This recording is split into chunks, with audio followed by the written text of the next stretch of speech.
औज़ुबिल्लाहिमिनश्शैतानिर्रजीम बिस्मिल्लाहिर्रहमानिर्रहीम। मैं हाज़िर हूँ मैथ मास्टर, आपका अपना यूट्यूब चैनल समर फ़ारूक चौधरी। आज 9th क्लास मैथ का पहला चैप्टर हम स्टार्ट कर रहे हैं।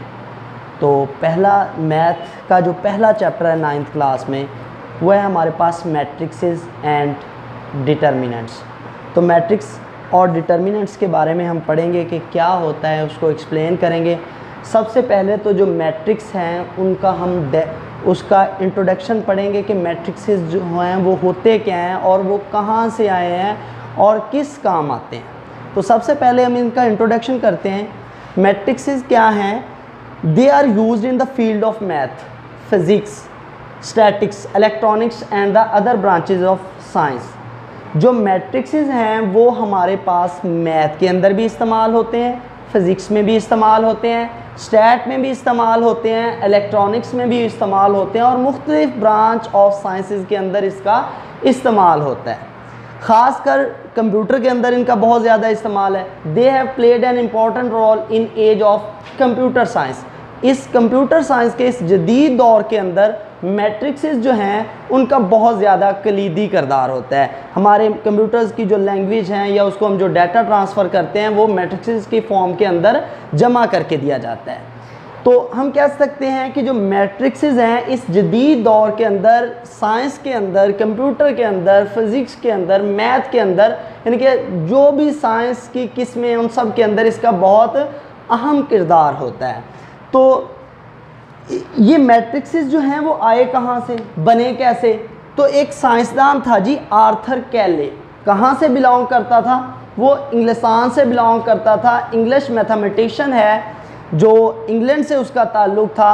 उसने सबसे पहले, आर्थर कैले ने उसके बारे में तसव्वुर पेश किया। मैट्रिक्सेस का तसव्वुर सबसे पहले किसने पेश किया? वो आर्थर कैले ने पेश किया।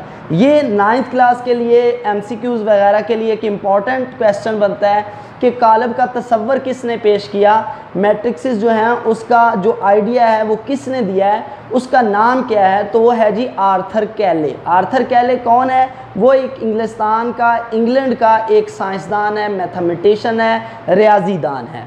और कब का है? 19th सेंचुरी, 19वीं सदी के अंदर का वो एक साइंसदान है। 19वीं सदी का साइंसदान है आर्थर कैले, जिसका इंग्लैंड से ताल्लुक़ है। उसने सबसे पहले जो है वो तसव्वुर पेश किया मैट्रिक्सेस का।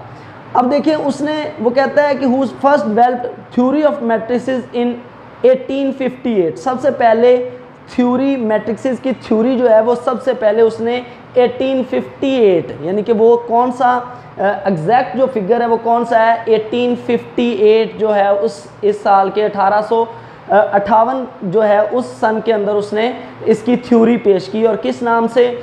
Theory of the matrixes. तो ये हमारे पास इंपॉर्टेंट क्वेश्चन बन सकते हैं यहाँ पे 9th क्लास के लिए, MCQs के लिए एक दो, कि किसने तसव्वुर पेश किया और साइंसदान का नाम, उसका नाम है जी आर्थर कैले।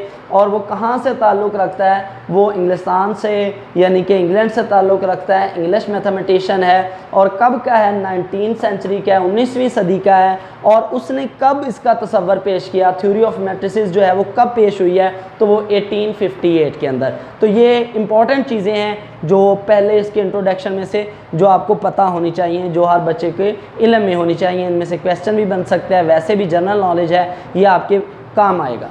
इसके बाद मैट्रिक्सेस, उसकी हम आते हैं डिफ़ाइन पे।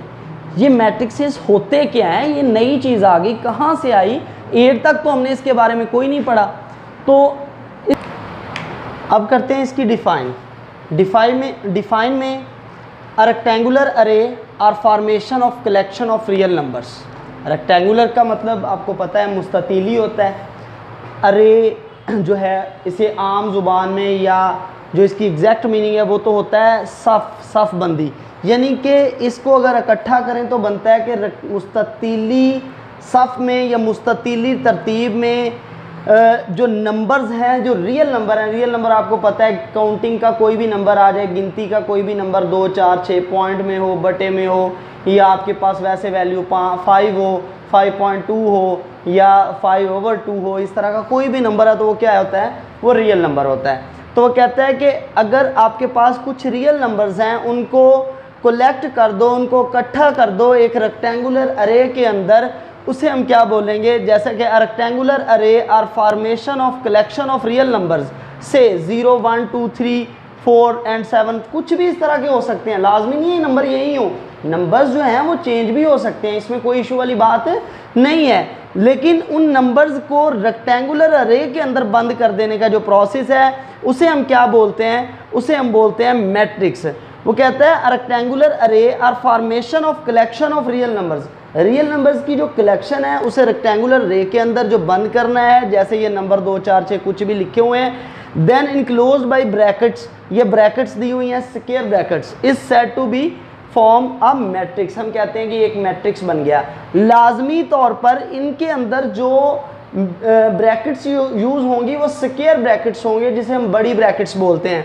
अब देखें, फर्ज करें ये ब्रैकेट है मेरे पास, ये आ गई 1 2 3 4, ये मुख्तलिफ नंबर्स हैं, उनको ब्रैकेट्स के अंदर बंद कर दिया है। ये सारा प्रोसेस क्या कहलाता है, मैट्रिक्स। सादा सी बात है, इस मैट्रिक्स के अंदर ये जो चीज़ें हैं ये इसके एलिमेंट्स कहलाते हैं। ये जो नंबर हैं ये हमेशा क्या होंगे, रियल नंबर्स होंगे। मतलब रियल नंबर्स को रेक्टेंगुलर रे की फॉर्म के अंदर इनको स्क्वायर ब्रैकेट्स के अंदर बंद कर देने का जो प्रोसेस होता है, अमल होता है, उसे हम क्या बोलते हैं, उसे हम बोलते हैं मैट्रिक्स। दोबारा से सुन लें, बहुत आसान सी डेफिनेशन है, क्या rectangular array or formation of collection of real numbers, यानी कि रेक्टेंगुलर रे बनाना रियल नंबर्स की को कलेक्ट करके, इकट्ठा करके, जैसे कि रियल नंबर 0 1 2 3, ये मुख्तलिफ आप एग्जांपल इसकी दे सकते हैं, सच एज 1 3 4 7 2 0, ये लिखे हुए हैं। And then enclosed by bracket, और उनको ब्रैकेट के अंदर बंद कर दें, is said to form a matrix, हम कहते हैं कि ये क्या बन गया, ये एक मैट्रिक्स बन गया है। लाजमी तौर पर ये जो इसके अंदर नंबर हैं ये मुख्तलिफ भी हो सकते हैं, सेम भी हो सकते हैं। ये जो नंबर हैं ये इसके क्या कहलाएंगे, एलिमेंट्स कहलाएंगे। इसकी मुख्तलिफ किस्में हो सकती हैं, जैसा कि ये एक ब्रैकेट था, लेकिन ये जो ब्रैकेट्स हैं ये लाजमी तौर पर कौन सी ब्रैकेट्स होंगी, ये हमेशा स्क्वायर ब्रैकेट्स इस्तेमाल होंगी। इसमें देखें, आप ऐसे लिख सकते हैं 2 3 5 9 1 8, ये भी एक क्या है, ये भी एक मैट्रिक्स है। इस तरह की मुख्तलिफ एग्जाम्पल्स मैं और दे देता हूँ। यहाँ पर देखें कि 1 2 3, ये भी एक क्या है, ये भी एक मैट्रिक्स है। और कौन सी ब्रैकेट्स इस्तेमाल करनी है, स्क्वायर ब्रैकेट्स, यानी कि ये एक लाइन में भी हो सकता है, ये 2 लाइनों में। अब इसके अंदर 2 तरह से लाइनें हैं, एक हॉरिजेंटल और एक वर्टिकल। हॉरिजेंटल कौन सा होती है, ये हॉरिजेंटल है। वर्टिकल कौन सी है, ये वाली लाइनें जो है ये वर्टिकल कहलाती हैं। यानी कि हॉरिजेंटल इधर से अमूदी हो, इस तरफ से लगा लें, लेफ्ट टू राइट या राइट टू लेफ्ट लगा लें, और जो वर्टिकल होता है वो अप डाउन होता है, ऊपर नीचे की जानिब। तो ये 2 तरह की इसमें चीज़ें होती हैं। तो इन दोनों को क्या कहते हैं वो भी हम बाद में एक्सप्लेन करेंगे, मुख्तलिफ होती हैं। अब देखिए, ये इसकी मैंने एग्जांपल्स दी हैं। लाजमी तौर पर ब्रैकेट्स जो हैं वो लाजमी तौर पर स्क्वायर ब्रैकेट्स होंगी। नंबर्स आपके पास जो इसके अंदर हैं वो मुख्तलिफ भी हो सकते हैं। The real numbers used in formation of matrix as entries are element of the matrix. अब ये भी बात नोट करने की है कि जो इसके अंदर रियल नंबर इस्तेमाल हुए हैं वो क्या कहलाते हैं। जो यहाँ पर रियल नंबर इस मैट्रिक्स के अंदर इस्तेमाल हुए हैं वो सारे मैट्रिक्स की एंट्रीज भी कहलाती हैं, और इसका मैट्रिक्स का एलिमेंट भी कहलाते हैं। एलिमेंट ऑफ मैट्रिक्स बोल लें या आप एंट्रीज ऑफ मैट्रिक्स बोल लें, कोई एक इन दोनों में से बोल लें, कोई बात नहीं, ये दोनों ही कहला सकते हैं। एंट्रीज भी कहलाते हैं और एलिमेंट ऑफ द मैट्रिक्स भी कहलाते हैं, ये जो रियल नंबर्स होते हैं। द मैट्रिक्स आर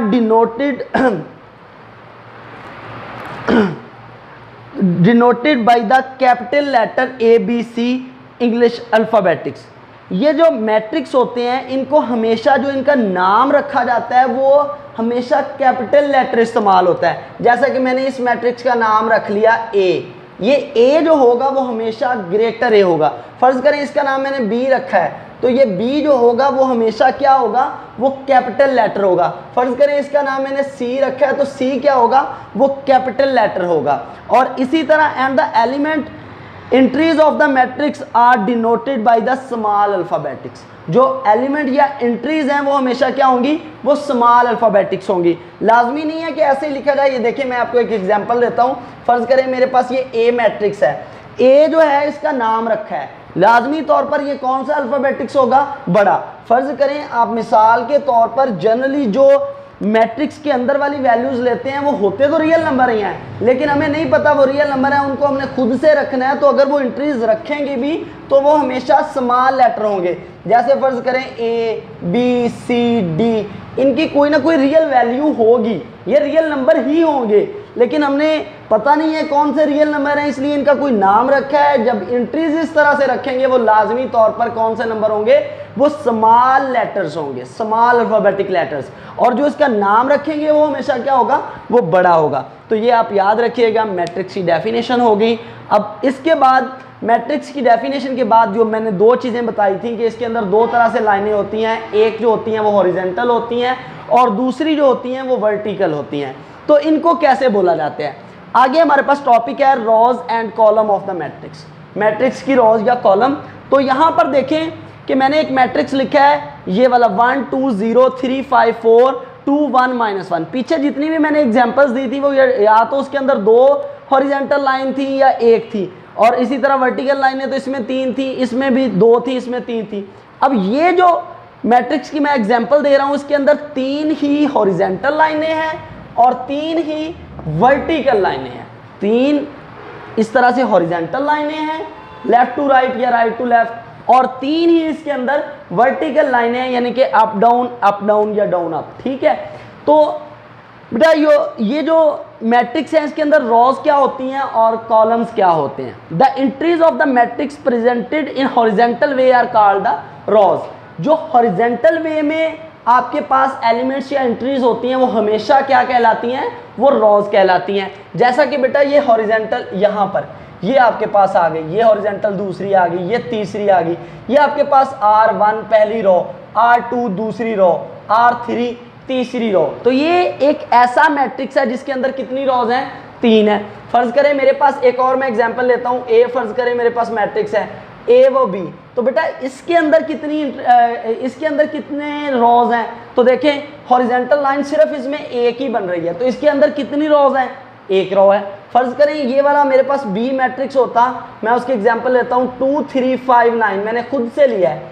तो यहाँ पर इसके अंदर कितनी हॉरिजॉन्टल जो है लाइनें हैं। अब देखें बेटा एक और ये वाली दूसरी, तो इसके अंदर रोज हॉरिजॉन्टल एंट्रीज जो हैं वो क्या कहलाएंगी, रोज। तो इसमें R1 ये R2, R डिनोट कर रहा हूँ मैं रो के लिए। ठीक है, अब देखिए बेटा इसी तरह जो कॉलम होते हैं वो क्या होते हैं, जो वर्टिकल एंट्रीज होती हैं वो क्या कहलाती हैं, ऊपर से नीचे या नीचे से ऊपर की जानब जो वर्टिकल एंट्रीज होती हैं किसी भी मैट्रिक्स के अंदर, तो वो हमेशा क्या कहलाते हैं, वो कॉलम कहलाते हैं। आसान सी डेफिनेशन है, the entries of the matrix present in the vertical way are called column, यानी कि वो एंट्रीज जो वर्टिकल वे में मौजूद होती हैं ऊपर से नीचे या नीचे से ऊपर की जानब, वो क्या कहलाते हैं, कॉलम कहलाते हैं। तो अब देखें बेटा इसके अंदर अगर मैं एग्जांपल लूँ, यही एग्जांपल है, इसके अंदर देखें कितने वर्टिकल वेज में कितनी लाइनें हैं आपके पास, कितनी एंट्रीज हैं, इसमें भी 3 है। सी से मैं डिनोट करता हूँ कॉलम के लिए, तो C1 C2 और ये क्या बन गया C3। तो इसके अंदर कितने कॉलम है,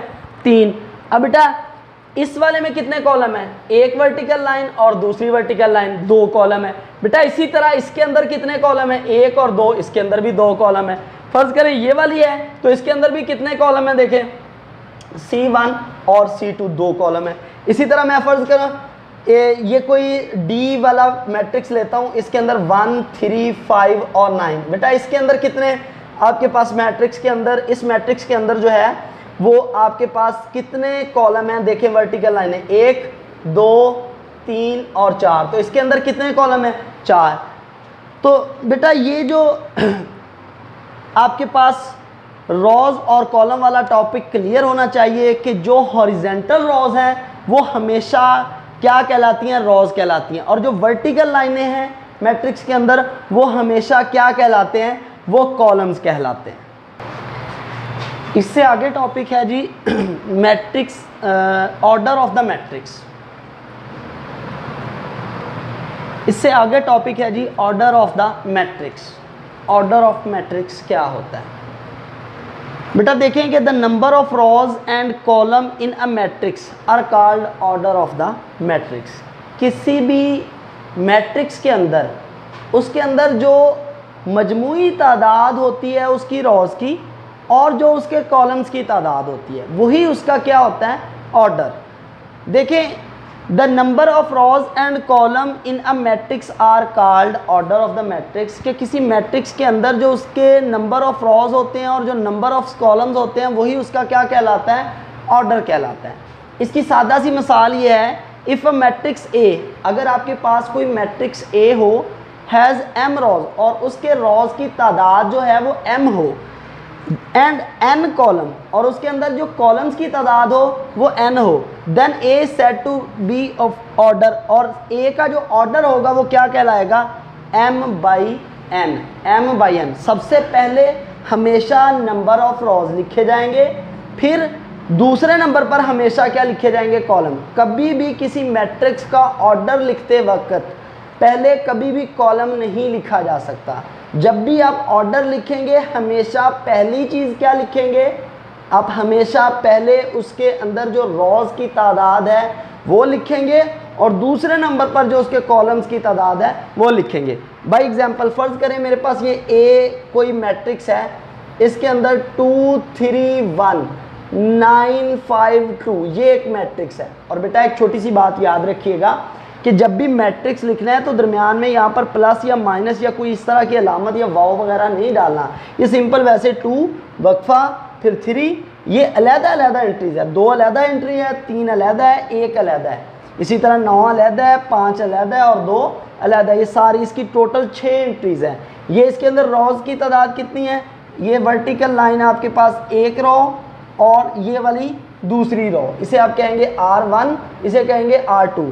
फ़र्ज़ करें आपने ऑर्डर लिखना है, ऑर्डर ऑफ ए, तो ए का ऑर्डर किसके बराबर होगा बेटा, देखिए सबसे पहले आपने क्या लिखना है, उसके अंदर रॉज की तादाद। तो रॉज की तादाद कितनी है, 2, हमेशा यही तरतीब रखनी है। पहले हमेशा क्या लिखेंगे, रॉज, और उसके बाद ये डैश डालेंगे, ठीक है, ये भी लाजमी है।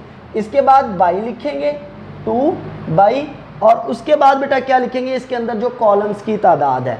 अब देखिए इसके अंदर कॉलम की तादाद कितनी है, 1, इसके बाद ये 2 वर्टिकल लाइनें जो हैं, इसके बाद ये 3, यानी कि C1 पहला कॉलम, दूसरा कॉलम और तीसरा कॉलम। तो ये 2 बाई क्या बन जाएगा, 3 बन जाएगा। फ़र्ज़ करें आपके पास कोई बी मैट्रिक्स हो, वो आपके पास 3 2 3 1 और 9, ये बी है। अगर आपने ऑर्डर देखना है, ऑर्डर ऑफ बी, तो वो किसके बराबर होगा, इसके अंदर रोज की तादाद। सबसे पहले क्या चीज़, रोज की तादाद, वो कितनी है, 1 रो 2 रो 2, और इसके बाद बाई, फिर इसके अंदर कॉलम्स की तादाद भी कितनी है, वो भी 2 है, 1 और 2। तो इसका ऑर्डर कितना हो गया, 2/2। तो ऑर्डर मुख्तलिफ मैट्रिक्स का मुख्तलिफ होता है, 2/2 भी हो सकता है, 3/3 भी हो सकता है, 3/2 भी हो सकता है, 2/3 भी हो सकता है, 5/7 भी हो सकता है, 7/5 भी हो सकता है। तो इससे कोई इशू नहीं है, सेम भी हो सकता है, मुख्तलिफ भी। लेकिन जब भी आप पहली चीज़ काउंट करोगे या पहली चीज़ लिखोगे ऑर्डर लिखते वक्त, वो नंबर ऑफ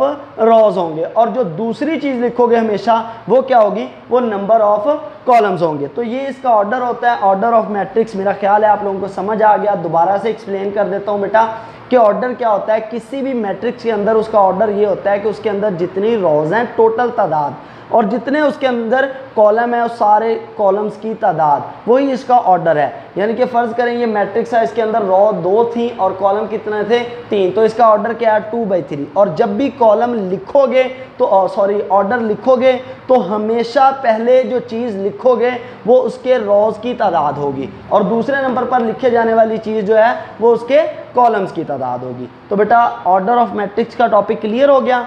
अब इसके बाद इक्वल मैट्रिक्स, लेट ए इक्वल मैट्रिक्स, बराबर के जो मैट्रिक्स होते हैं, मसावी मैट्रिक्स बोल लें, तो इक्वल मैट्रिक्स जो हैं वो क्या होते हैं। Let A and B be a 2 matrix, अगर आपके पास ए और बी कोई भी 2 मैट्रिक्सेस हों, then A is said to be equal to B, तो हम कहेंगे कि ए बी के बराबर है। And denoted by A is equal to B, denote करते हैं जैसे आम ए, उसका नाम लिखा इज इक्वल टू और उसके बाद B. If and only if, याद रखिएगा बेटा मैथ के अंदर जहाँ पर भी इफ़ एंड ओनली इफ़ आ जाए तो उसके लिए वहाँ पर मकसद ये होता है कि सिर्फ़ और सिर्फ ये कंडीशन लाजमी अप्लाई होगी, इसके अलावा कोई सी भी कंडीशन की ज़रूरत नहीं है, या इनमें से कोई भी कंडीशन पर वो पूरा नहीं उतरेगा तो ये चीज़ सेटिस्फाइड नहीं होगी। ये जो नीचे शर्तें दी होंगी वो सारी शर्तें ज़रूरी होंगी, उनका पूरा होना ज़रूरी होगा। तो इफ़ एंड ओनली इफ़ ऐसा सिर्फ और सिर्फ तभी होगा द ऑर्डर ऑफ ए बराबर हो the order of B, the order of A is equal to order of B. यानी कि दो मैट्रिक्स के इक्वल होने के लिए पहली शर्त बेटा क्या है कि उनका ऑर्डर सेम होना चाहिए, ए का ऑर्डर बराबर हो बी के ऑर्डर के। The order of A is equal to the order of B, A का ऑर्डर बी के ऑर्डर के बराबर हो। And their corresponding entries are equal, और उनकी कॉरस्पॉन्डिंग एंट्रीज क्या हो, वो बराबर हों। उनकी कॉरस्पॉन्डिंग एंट्रीज क्या है, फर्ज करें मैं आपको समझाता हूँ बेटा, ये मेरे पास कोई भी ए मैट्रिक्स है, ए मैट्रिक्स है, उसके अंदर यहाँ पर 3 है, यहाँ पर 5 है, यहाँ पर 2 है, यहाँ पर 1 है। तो बेटा मेरे पास बी का मैट्रिक्स है, उसका कॉरस्पॉन्डिंग एंट्री यहाँ पर ये वाली है, तो इधर भी कॉरस्पॉन्डिंग एंट्री यहाँ पर होगी। यहाँ पर 3 है तो यहाँ पर भी क्या होगा 3। बेटा यहाँ पर 5 है तो यहाँ पर भी क्या होगा 5। इधर 2 है तो इधर भी इसमें क्या होगा 2 होगा। इधर यहाँ पर 1 है तो यहाँ पर क्या होगा 1। अब देखिए मैं कह सकता हूँ कि ए बराबर है बी के। वजह क्या है, ए का ऑर्डर चेक करें, ए का ऑर्डर क्या है, इसमें कितनी रोज हैं 2, तो ऑर्डर कितने हैं 2/2। इसका बी का ऑर्डर चेक करें, इसमें भी कितनी रो 2 है, 2 बाई कॉलम भी कितने हैं 2, तो इसका ऑर्डर भी क्या है 2/2। अब देखिए इनका ऑर्डर भी सेम है, कॉरस्पॉन्डिंग एंट्रीज भी सेम है। यहाँ पर 3 है तो यहाँ पर भी 3 है, यहाँ पर 5 है तो यहाँ पर भी 5 है, यहाँ पर 2 है तो यहाँ पर भी 2 है, यहाँ पर 1 है तो यहाँ पर भी क्या है बेटा 1 है। तो ये इक्वल मैट्रिक्स है। तो इक्वल के लिए दोबारा से अब फिर समझने की कोशिश करें।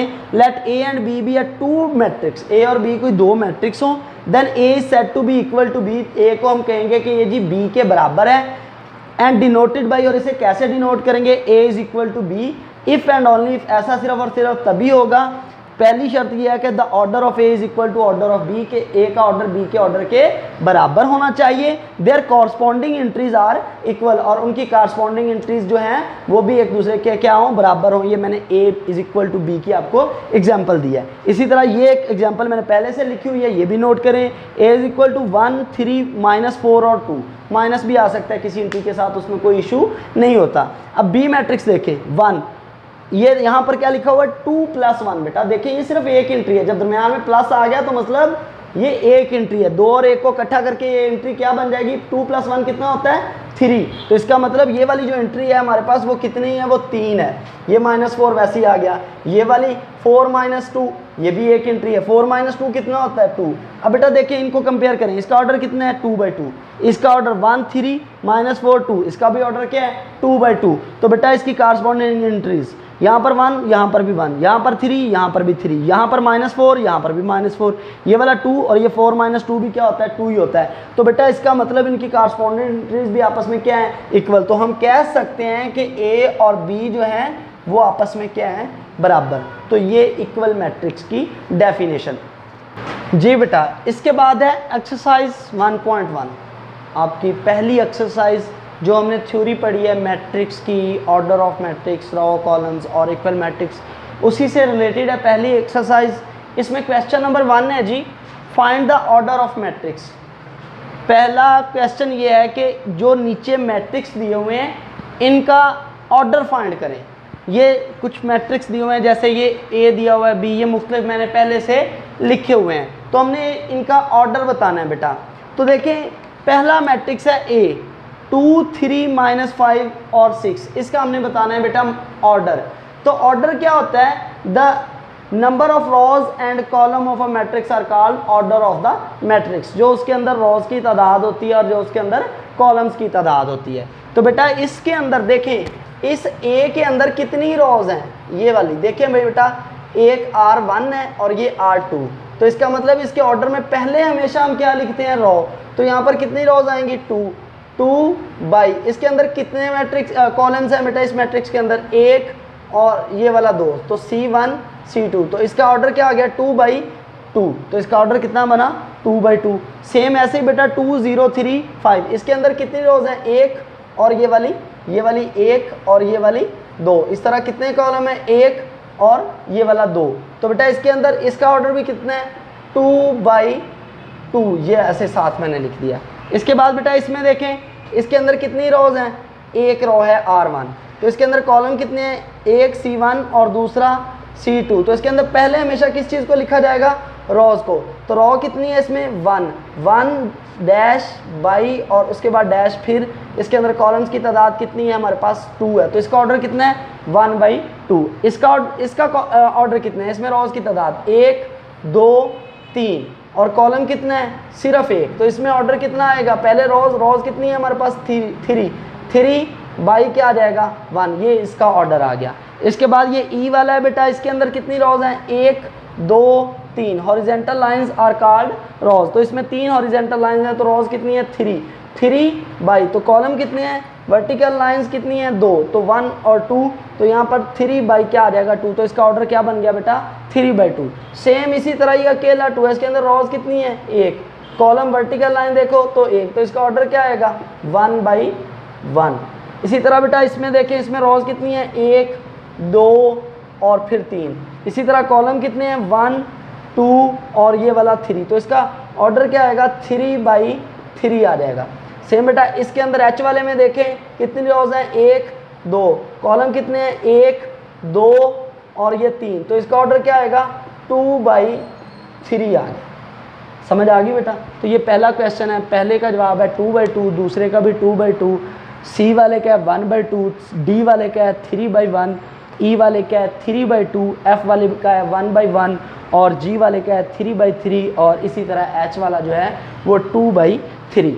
अब इसके बाद बेटा क्वेश्चन नंबर 2 है हमारे पास, which of the following matrix are equal. तो इक्वल मैट्रिक्स की डेफिनेशन भी हम पहले कर चुके हैं। क्या डेफिनेशन थी, दो मैट्रिक्स बराबर सिर्फ और सिर्फ तभी हो सकते हैं जब उनकी कॉरस्पॉन्डिंग एंट्रीज भी सेम होंगी और उनका ऑर्डर भी क्या होगा सेम। पहली शर्त थी कि उनका ऑर्डर सेम हो, the order of A is equal to order of B, और दूसरी शर्त ये थी कि उनकी कॉरस्पॉन्डिंग एंट्रीज आर सेम। तो बेटा इसमें से जितने भी क्वेश्चन के अंदर ये ए बी सी से लेके जे तक जितने भी हैं उनमें से जो इक्वल हैं वो हमने लिखने हैं।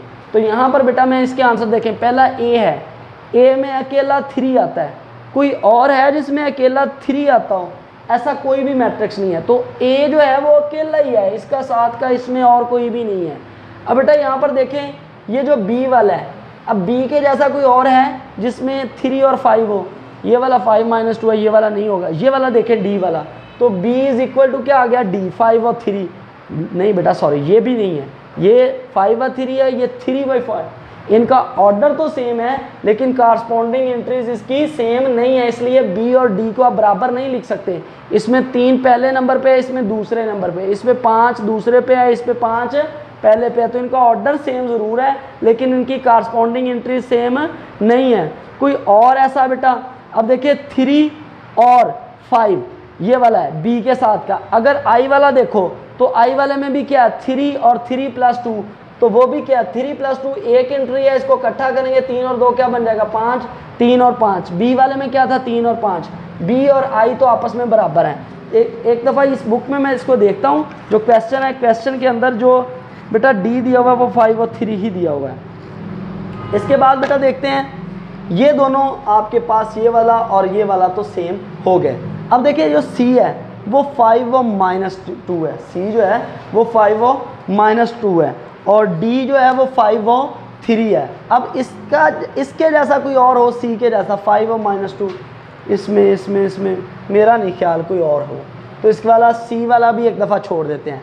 अब ई वाला चेक करें 4062, इस वाले एच में देखें 4062, ये कॉरस्पॉन्डिंग एंट्री सेम है।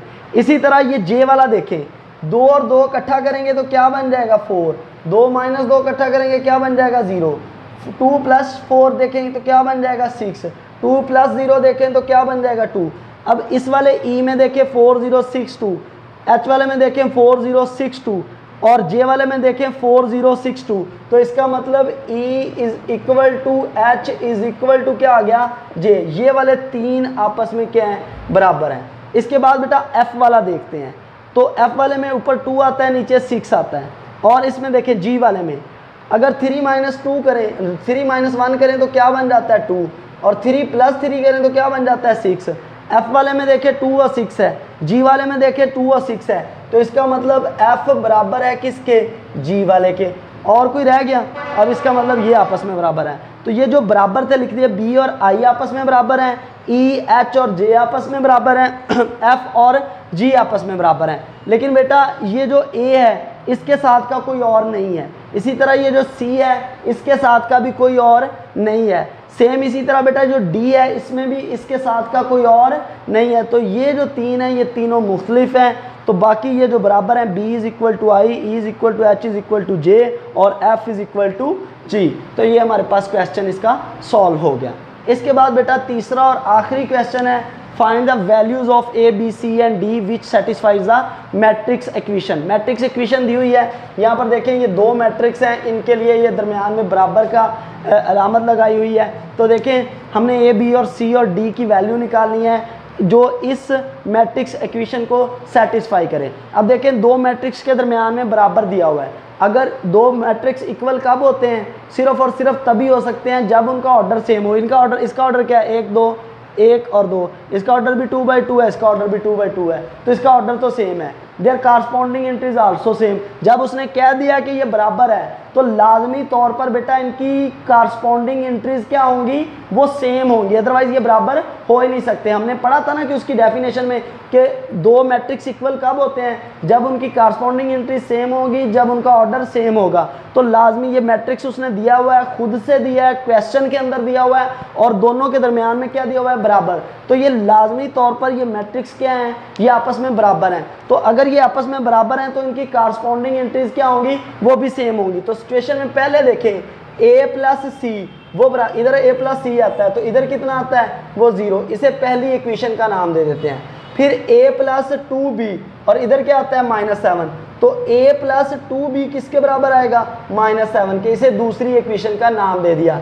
यहाँ पर कारस्पॉन्डिंग एंट्रीज में यहाँ पर C-1 है और इधर कितना है? 3। तो ये हमारे पास C-1 है इज इक्वल टू इधर क्या आ रहा है? 3। तो ये तीसरी इक्वेशन का नाम दे दिया इसको। इसके बाद चौथा देखें 4D-6 यहाँ पर, और इसके कारस्पॉन्डिंग में क्या है? इज इक्वल टू क्या आएगा? 2D, क्योंकि दो कारस्पॉन्डिंग एंट्रीज क्या होंगी? सेम। इसे हम चौथी इक्वेशन का नाम दे देते हैं। इन इक्वेशंस को सॉल्व करते हैं, A, B और C और D की कीमत निकाल लेते हैं। सबसे पहले देखें बेटा फ्रॉम इक्वेशन 3, तीसरी इक्वेशन में देखें C-1 इज इक्वल टू क्या आ रहा है? 3। तो बेटा सबसे पहले देखें कि ये इधर -1 है तो दूसरी तरफ जाएगा तो क्या हो जाएगा? +1। तो C इज इक्वल टू क्या आएगा? 3 + 1। तो इम्प्लाइज दैट C किसके बराबर आ जाएगा? 3 और 1 क्या हो जाएगा? 4। तो C की कीमत हमारे पास क्या आएगी? वो 4 आएगी। अब देखिए C की कीमत निकल आई है। Put this value in equation 1, put this value in equation 1। Equation 1 में पुट करते हैं बेटा। A प्लस C दिया हुआ है इज इक्वल टू क्या है? 0। तो A plus 4 is equal to क्या आ गया? 0। तो implies that A is equal to, ये +4 है उधर जाके क्या आ जाएगा? -4। तो ये A की भी कीमत आ गई, A की भी निकल आई, C की भी। किसकी रह गई? B और D की। Put this value in equation 3, equation 2। Equation 2 में वैल्यू पुट करते हैं। वो कितनी है हमारे पास? A प्लस 2B, तो यहाँ पर इज इक्वल टू -7। A कितना है? -4 plus 2B is equal to -7। तो बेटा इसको सॉल्व करते हैं। ये 2B इधर ही रहा इज इक्वल टू -7, ये -4 है उधर जाके क्या हो जाएगा? +4।